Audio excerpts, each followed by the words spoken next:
எலியா 1 ராஜாக்கள் 17 ஆகாப்பு முன்பை முதல் சந்திக்கிறாரு. ஆனா அதுக்கப்புறம் அவர் அக்கினியில தான் சந்திக்கிறார். அல்லேலூயா. 110 பேரை அக்கினியில எரிக்கிறாரு.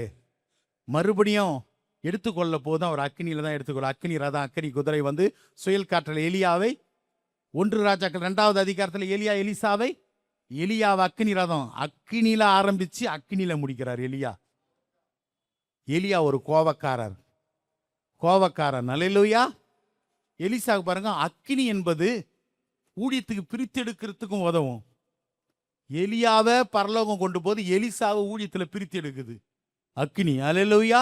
இன்னைக்கு ஒரு அக்கினி உன்னை பிரித்து எடுக்க போகிறது. அல்லேலூயா. நீ அந்த அக்கினியை எலியா நான் கொண்டு எடுத்துக்கொள்றத நீ பார்த்தா ரெட்டிப்பான வரம் பார்த்தவர். இன்று ஒரு அக்கினியை பார்க்கிற உனக்கு இன்று அக்கினி அபிஷேகம்.